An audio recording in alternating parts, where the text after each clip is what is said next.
జై శ్రీరామ్. తెలంగాణ రాష్ట్ర బీజేపీలో అసమ్మతి ముసలం కొత్తదేం కాదు.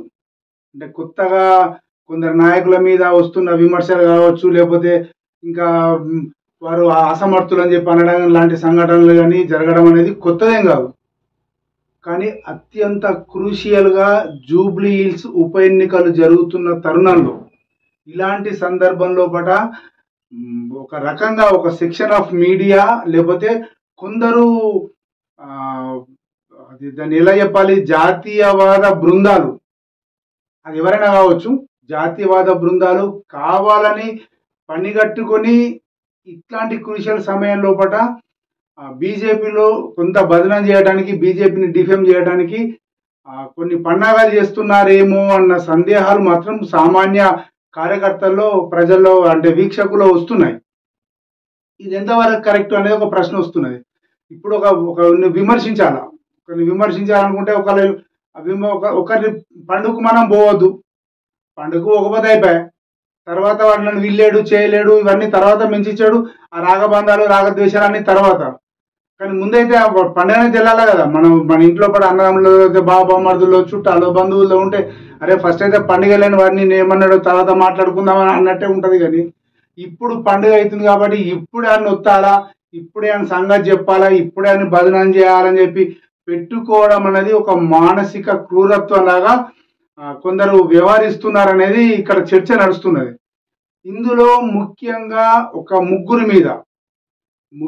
ముగ్గురు, ఇంకా చెప్పాలంటే నలుగురు, ఆ నలుగురు మీద తీవ్రమైన విమర్శలు బీజేపీలో, తెలంగాణ బీజేపీ రాష్ట్ర శాఖ మీద వస్తున్నాయి. ఇది సామాన్య కార్యకర్తల నుంచి కూడా హై లెవెల్ దాకా, తర్వాత జాతీయవాద బృందాల్లో జర్నలిస్టుల బృందాల్లో కూడా ఈ వాతావరణం కనిపిస్తుంది. ఇది ఎంతవరకు కరెక్టు అంటే జూబ్లీ హిల్స్ ఉప ఎన్నికలు జరుగుతున్న సమయంలోనే ఇది అంటే అత్యంత క్రూషియల్ సమయం. వాస్తవంగా ఇది ఇంకా ఎలా చెప్పాలి, పురిటి నొప్పులు పడుతున్న తల్లి బాధ లాంటిది. ఇప్పుడు ఓడతామా గెలుస్తామా, పిల్లాడు ఊడతాడా చేస్తాడా తర్వాత. కానీ ఇట్లాంటి సమయంలో ఆమెను పట్టుకొని ఇష్టం వచ్చినట్టు అత్త తిట్టినట్టు కార్యకర్తలు కానీ ఇంకా వేరే వాళ్ళు కానీ అంటే అది ఎంత ఇబ్బందికరంగా ఉంటుంది. సరే మళ్ళీ వాళ్ళు దొరకరు, ఇప్పుడైతే దొరుకుతారని చెప్పి ఫీలింగ్ కావచ్చు. సరే అది ఎట్లా ఉన్నది దాని గురించి పెద్ద ప్రాబ్లం లేదు. కానీ దీనివల్ల ప్రజల్లో చెడు సంకేతాలు పోతాయా, మంచి సంకేతాలు అందుతాయా అనేది ఇక్కడ వచ్చిన ప్రశ్న. ఫస్ట్ గుజ్జుల ప్రేమందర్ రెడ్డి మోసగాడు, 2 సార్లు పోటీ చేశాడు, ఓడిపోయిండు, డబ్బులు వసూలు చేసుకున్నాడు, ఇదంతా ఒక చర్చ వస్తున్నది. అదేదో చెప్పేస్తే అయిపోయింది కదా, ఇక్కడ వసూలు చేశాడు, ఇట్లా చేశాడు. టికెట్ అనేది అతనే దొంగచాటుగా పెట్టి అక్కడక్కడ రాసుకొని బీఫామ్ అయితే ఇచ్చేయలేదు కదా. పార్టీ సెంట్రల్ కమిటీ ఉంటుంది, అధిష్టానం ఉంటుంది, దానికి ఒక బాధ్యత గల వ్యక్తులు ఉంటారు, అడుగుకి 10 సార్లు చూసే నాయకులు ఉంటారు, బాధ్యత గల వ్యక్తులు ఉంటారు. వారందరినీ కాదనైతే రాత్రి తీసుకపోయి గుజ్జుల ప్రేమందర్ రెడ్డి దొంగచాటుగా బీఫామ్ రాసుకొని అయితే ఎమ్మెల్సీ ఎలక్షన్స్ ఇంకా దేనికో వేయలేదు కదా. సో ఇది ఆలోచించాల్సిన అంశమే కదా. అతనికే ఇచ్చారంటే అతనికి ఎందుకు ఇచ్చారని అడగాల్సింది అధిష్టానాన్ని కదా. గుజ్జుల ప్రేమందర్ రెడ్డి అంటే ఏమొస్తుంది, అంతే కదా. బేసికల్గా అంతే కదా జరిగేది. ఇప్పుడు ఎగ్జామ్ రాసిండు, మార్కులు తక్కువ వచ్చినాయి అంటే రాసిన ఉన్నానుడా, లేకపోతే ఎగ్జామ్ మార్కులు వేసిన ఉన్నానుడా. ఇప్పుడు ఎవరు అన్నాడు నేను బాగా రాసిన అంటే ఎట్లా? ఇక్కడ ఏదో లొసుగుందా లేదా అంటే మనం అంటున్న మాటకు ప్రేమందర్ రెడ్డిని ఇందులో ఇన్వాల్వ్ చేసే కంటే ముందు కూడా అతనికి బీఫామ్ ఇస్తేనే కదా అతను పోటీ చేసింది. అతనికి బీఫామ్ ఇవ్వడం ఎవరి తప్పు? అధిష్టానం తప్పు. అప్పుడు అనాల్సింది ఎవరిని? అధిష్టానానే కదా. అప్పుడు ప్రేమందర్ రెడ్డి నామమాత్రుడు కదా. అతను టికెట్ ఇవ్వకపోతే ఏదో రాష్ట్ర ప్రధాన కార్యదర్శి హోదాలో కూడా 4 సంతకాలు పెట్టుకుని 4 సర్క్యులర్లు జారీ చేస్తుండే, ఆదేశాలు జారీ చేసుకుంటూ కూర్చుంటుండే. అప్పుడు కూడా ఏమనంటే అది ఎట్లా అనేది అతడు ఒక హోదా లోపల, ఒక ముఖ్య కార్యదర్శి హోదా లోపల ఏమన్నా పొరపాటు నిర్ణయాలు తీసుకుంటే అతను బాధ్యుడవుతాడు. అతనికి ఎమ్మెల్సీ టికెట్ ఇవ్వడానికి అతను బాధ్యుడు కాదు కదా. అడుగుంటాడు, అందరిలాగా అతను అడుగుతాడు, బై ఇయ్యూరు బి అని చెప్పి అడుగుంటాడు, ఇచ్చి ఉంటారు. లేకపోతే ఇంకెవరికైనా ఇచ్చి ఉండాల్సింది. అది కోర్ కమిటీ లేదా అధిష్టానం తీసుకోవాల్సిన నిర్ణయం అనే అతి సున్నితమైన విషయం ఇది ఒకటి అయిపోయింది. అంటే ఇది ఇంతవరకు అయితే ప్రేమందర్ రెడ్డి గారి గురించి చెప్పుకోవచ్చు. అంటే కార్యకర్తలు చెప్తున్న మాటలు ఇవి, నేను చెప్తున్న మాటలు. తెలంగాణ సామ్నా ఏదో సూదికి కోడిగుడ్డు మీద ఈకలు పీకినట్టు పీకి చెప్పడం కాదు. ఇది తెలంగాణ సామ్నా విని కొందరిని అడిగి ప్రశ్నించి అడిగి తెలుసుకుని చెప్తున్న విషయాలు. ఇంకా లక్ష్మణ్ గారు ఉన్నారు. సరే లక్ష్మణ్ గారు వయసులో పెద్దవారు, అది తర్వాత విషయం, దాన్ని పట్టించుకోవడం లేదు. అది ఎవరైనా కూడా కార్యకర్తనే. ఈ రోజు వచ్చిన కార్యకర్తనే, వాడు జనసంఘం ఉన్నప్పటి నుంచి కూడా కార్యకర్త ఉన్న వాళ్ళు కూడా కార్యకర్తలే, నాయకులు ఏం కాలేదు. కానీ ఒక్క విషయం, ఎప్పుడు కూడా నక్సలైట్ల బాధకు భయంకు కనీసం కాషాయ అంగీ దొడుక్కోవడానికి కూడా భయపడ్డ రోజుల్లో లక్ష్మణ్ గారు పనిచేశారు బీజేపీకి. అంటే విద్యార్థి పరిషత్తులో పనిచేసారో లేదో నాకు అది అడిగలేదు, ఎవరు కూడా చెప్పలేదు, అడిగిన ఎవరు చెప్పలేదు. కానీ బీజేపీలో అయితే పనిచేస్తుండు కదా, ఒక రాష్ట్రానికి ఒక ముఖ్య బాధ్యత తీసుకొని పనిచేసింది కదా ఉమ్మడి ఆంధ్రప్రదేశ్ లోపల. అంటే ఆ గుర్తింపు ఒకరిని ఒక త్యాగాలు చేసి పని చేసిన క్రమం లోపల సింపుల్ గా తీసి ఎవరో వచ్చిర్రు, ఏదో వార్త వచ్చింది, ఇది నపుంసకుడు, పని కాడు, ఇతర చేత కాదు, పని చేయడు అని చెప్పంటే నాయకుడిని తయారు చేయరు. నాయకుడు ఒక వస్తువు కాదు, ఒక మిషనరీ వస్తువు మిషన్లో పెట్టి టకటక సాంచ తయారు చేసి డయబెట్టి కొట్టేసేరా ఇంకో 10 మంది నాయకులను తయారు చేయడం కాదు. త్యాగాలు చేస్తే నాయకులు అవుతారు, ఆలోచిస్తే నాయకులు అవుతారు కదా, లేకపోతే కాలు మొక్కిన దండం పెట్టిన నాయకులు అవుతారు. నేను దాని గురించి మాట్లాడట్లేదు, కానీ సతాగా ఇంట్రెస్ట్ ఉండాలా. నాయకుడు కా కా కా అని చెప్పని నేను డబ్బులు ఖర్చు పెడుతున్నా నాయకుని ఏమని చెప్పండి, ఎవరు నాయకుడు కాడు. సో నాయకత్వ లక్షణాలు అనేటివి ఉండాలా, లేదా కనీసం 100% ఫాలోవర్ లక్షణాలు ఉండాలా. అంటే రామునికి నాయకత్వ లక్షణాలు ఉన్నాయి, కానీ ఆంజనేయునికి 100% ఫాలోవర్ లక్షణాలే. 100% follower is also a leader. దయచేసి నాయకులు గుర్తుపెట్టుకోవాలా, ఒక 100% కమిట్మెంట్, పార్టీని నమ్ముకుని ఉన్న వ్యక్తి కూడా నాయకుడే, ఫాలోవర్ ఏం కాదు. ఫాలోవర్ అంటే తెల్లంగి ఇట్లా వేసుకొని ఇట్లా ఇట్లా ఉన్నా ఇట్లా ఇట్లా పోతే ఫాలోవర్ కాదు. 100%గా పార్టీని, విధి విధానాలను, వ్యవస్థను నమ్ముకున్న వాళ్ళు నాయకులు అవుతారు. ఫాలోవర్ అయినా కూడా నాయకుడే. నాయకుడు అంటే ఇట్లా తెల్ల బట్టలు వేసుకొని రుబాబు వేసి ఇట్లా 10 మందిని వెంబడేసుకొని తిరిగితే నాయకుడు కాదు.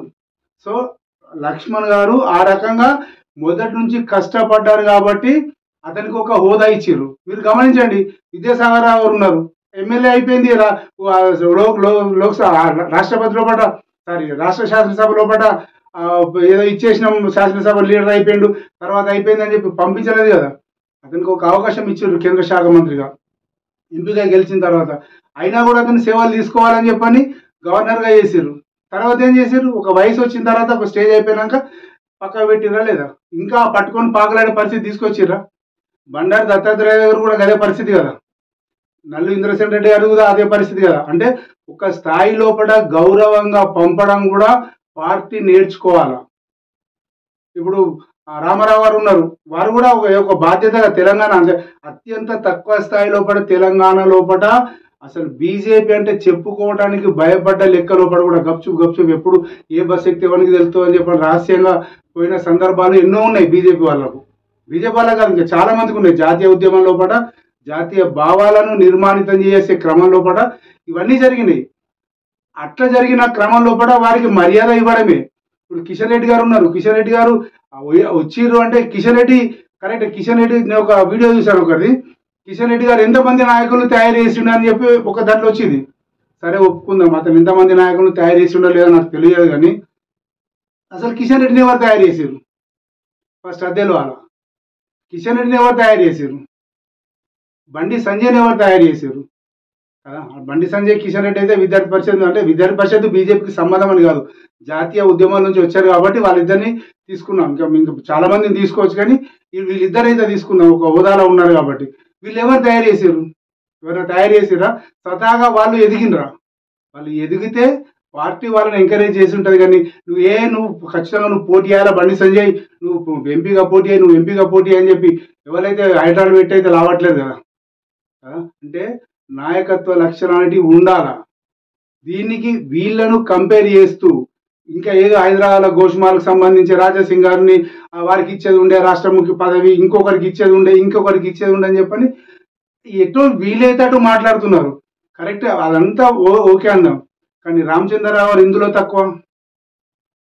రామచంద్రరావు గురించి నాకు కొంత తెలుసు కాబట్టి నేను చెప్తున్నా. రామచంద్రరావు గారు ఎందులో తక్కువ, జాతీయ ఉద్యమంలో కూడా అతని పాత్ర ఏంది. ఇప్పుడున్న వారందరికంటే కూడా రామచంద్రరావు గారు 100% జాతీయ ఉద్యమంలో పట నిఖార్సుగా, నిజాయితీగా ఎంతో గొప్పగా పాల్గొన్న వ్యక్తి రామచంద్రరావు గారు.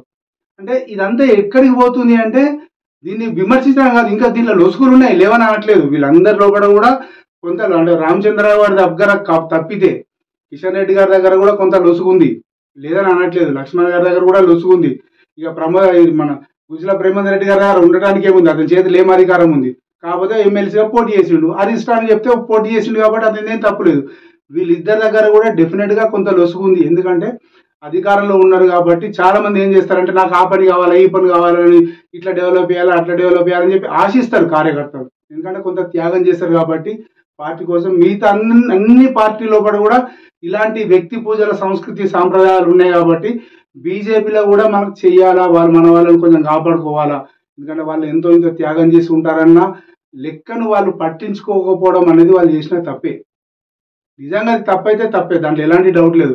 ఇంకా కూడా కార్యకర్తలు గోరక్షకు సంబంధించి కానీ, అంటే గోరక్షకు సంబంధించింది అనేది బీజేపీకి సంబంధం ప్రత్యక్షంగా లేకపోయినా కార్యకర్తలు మటుకు ఎవరైనా బీజేపీ కార్యకర్తలకు పోలీస్ స్టేషన్ల కేసులు అయినా లేకపోతే ఇబ్బందులు వచ్చినా కూడా వారి గురించి ప్రత్యేకించి పట్టించుకోక, అంటే స్పెషల్ అటెన్షన్ తీసుకోకపోవడం నిజంగా కిషన్ రెడ్డి గారు కానీ లేకపోతే లక్ష్మణ్ గారు చేస్తున్న తప్పులే.